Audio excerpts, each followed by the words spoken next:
पौलुस अपनी प्रचार यात्रा के दौरान अलग अलग नगरों से होते हुए पवित्र आत्मा की सामर्थ और निडरता के साथ परमेश्वर के नाम का प्रचार करता गया।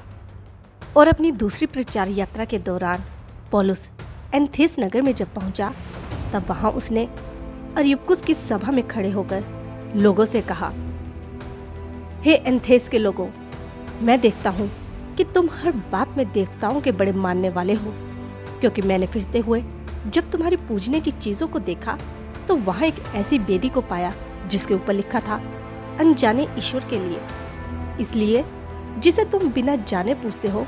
मैं तुम्हें इसका सुसमाचार सुनाता हूँ।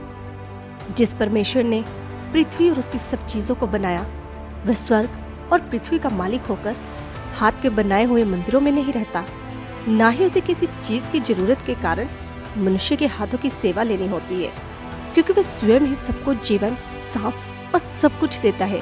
उसने एक ही तरह के लोगों की रचना करके सब जातियों को पृथ्वी पर रहने के लिए बनाया और उनके लिए ठहराए हुए समय और निवास की सीमाओं को इसलिए बांधा कि वे परमेश्वर को ढूंढे।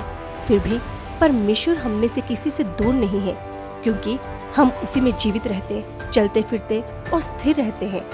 जैसा कि तुम्हारे कितने कवियों ने भी कहा कि हम तो उसी के वंशज हैं। इसलिए परमेश्वर के वंश का होकर हमें ये समझना बिल्कुल भी जरूरी नहीं कि परमेश्वर सोने या किसी रूप या किसी पत्थर के समान है जो मनुष्य की कारीगरी और कल्पना से गढ़े गए हों। इसलिए परमेश्वर ने अज्ञानता के समय पर ध्यान नहीं दिया, मगर अब हर जगह सब मनुष्यों को मन फिराने की आज्ञा देता है, क्योंकि उसने एक दिन ठहराया है जिसमें वह उस मनुष्य के द्वारा धर्म से जगत का न्याय करेगा जिसे उसने ठहराया है, और उसे मरे हुओं में से जीवित करके इस बात का प्रमाण दिया है। मरे हुओं में से दोबारा जी उठने की इस बात को सुनकर कुछ लोग पौलुस पर ठट्ठा करने लगे और हंसते हुए उससे कहने लगे, हाँ, यह बात हम तुमसे किसी और दिन सुनेंगे। मगर इस बात को सुनकर पौलुस उनके बीच में से निकल गया।